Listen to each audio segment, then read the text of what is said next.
Assalamu alaikum wa rahmatullahi wa barakatuh. Bismillahir Rahmanir Rahim. Alhamdulillah. Wassalatu wassalamu ala Rasulillah sallallahu alaihi wasallam. Welcome back to the Positive Islamic Psychology series. I'm your host, Gabriel Romani.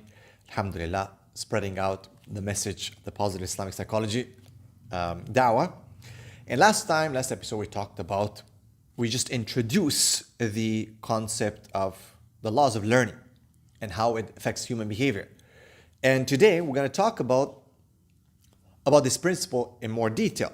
So, the positive Islamic psychology would give us a clear understanding of the nature of human behavior through the psychology of learning and the laws of human learning. This knowledge on the holistic and integrative nature of human learning and behavior focuses on a very powerful tool that provides a means to help solve all the world's problems. Okay? Keyword here, or keywords, all the world's problems. And bring about a future, a good future, a positive future. So the first logical step obviously is to devise a plan by which the social problems facing humanity could be solved and find means by which that plan could be carried out. Okay, what do we mean? Well, see, change through learning. So first principle we talked about, first aspect of this principle was that we need to use learning that fits our fitrah. And when we understand the way we learn, then we can use it more effectively. For what? To drive change. What kind of change? Change that is based on the Quran, on Islam. To change and solve the problems of the world.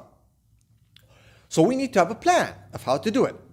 There will not only be changes in the social structure of the human race, but also changes in every individual. Right? That is the building block of society.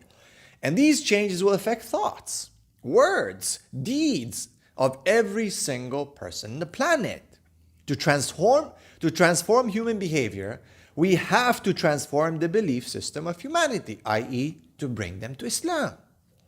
This includes the social, the physiological, the psychological, the political, the economic ideas that are detrimental to the development of a holistic contemporary society. Our progress is, we think we're progressing, but we're regressing. Why? Because people are focusing on materialistic development. But we're ignoring the psychological, we're ignoring the social, we're ignoring the spiritual. The economic ideas that we have are basically destructive and are destroying us.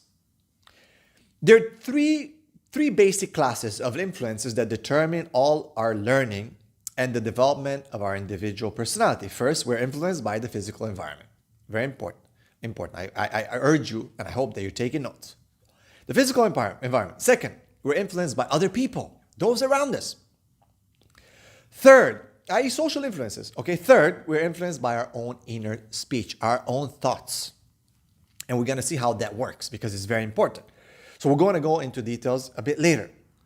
But let us now focus on the concept of the inner speech. Okay, the inner speech. So we said again, environment, okay, the social, all right? So physical environment, social environment, and then inner, the mind, all right? The consciousness, that inner speech. So let us go a bit back to the second principle, and that is the nature of the human self. We understand that the human self consists of 4 realms or domains, and that is the ruh, the qalb, the aql, and the jasad. Okay, this is just the review from the previous episodes. And this all together makes up the real self or the nafs. Okay? We can understand the interface of the SEMP, spiritual, emotional, mental, and physical realms. We exist beyond space and time when our inner speech develops from our unconscious realm. Okay? So it's not just where we hear on this earth, but how does wahi influence us? How is the fact that we were, before Allah subhanahu wa ta'ala gathered all the souls? And how does the concept of us being after here, in the hereafter, right? This has to be understood.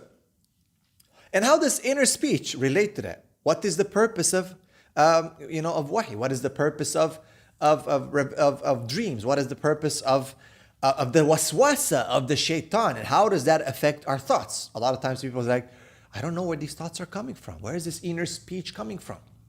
Inner speech is so powerful and so important, but a lot of people do not understand what it is. So let us explore it in depth in the next episode. Assalamu alaikum wa rahmatullahi wa barakatuh.